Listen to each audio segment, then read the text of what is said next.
साथीहरू नमस्कार। विभिन्न कम्पनीहरूले आइपिओ निष्कासन गर्ने, त्यसको बाँडफाँड गर्ने कार्यक्रमहरू निरन्तर हुँदै आएको छ। त्यसै अन्तर्गत शिखर पावर कम्पनी लिमिटेडले आज फागुन 17 गतेदेखि हामी सर्वसाधारणहरूका लागि आइपिओ निष्कासन बिक्री खुल्ला गरेको छ।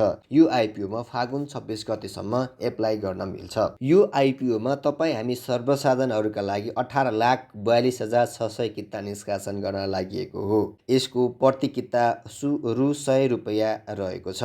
यसमा न्यूनतम 10 किता र अधिकतम 10,000 किता एप्लाई गर्न मिल्छ। नेपाल धितोपत्र बोर्डबाट 32 लाख किता आइपिओ निष्कासन गर्ने स्वीकृति प्राप्त गरेको यस कम्पनीले आयोजना प्रभावित क्षेत्रको लागि 9,80,000, वैदेशिक रोजगारीका लागि 2,22,000, सामूहिक लगानी कोषका लागि 1,11,000, कर्मचारीहरूका लागि 44,400 किता छुट्याई बाँकी रहेको 18,42,600 किता सर्वसाधारणका लागि बिक्री खुल्ला गरेको हो। यो आइपिओ को क्रेडिट रेटिङ एजेन्सीको रूपमा इक्रा नेपाल रहेको थियो भने यसले BB रेटिङ उपलब्ध गराएको छ।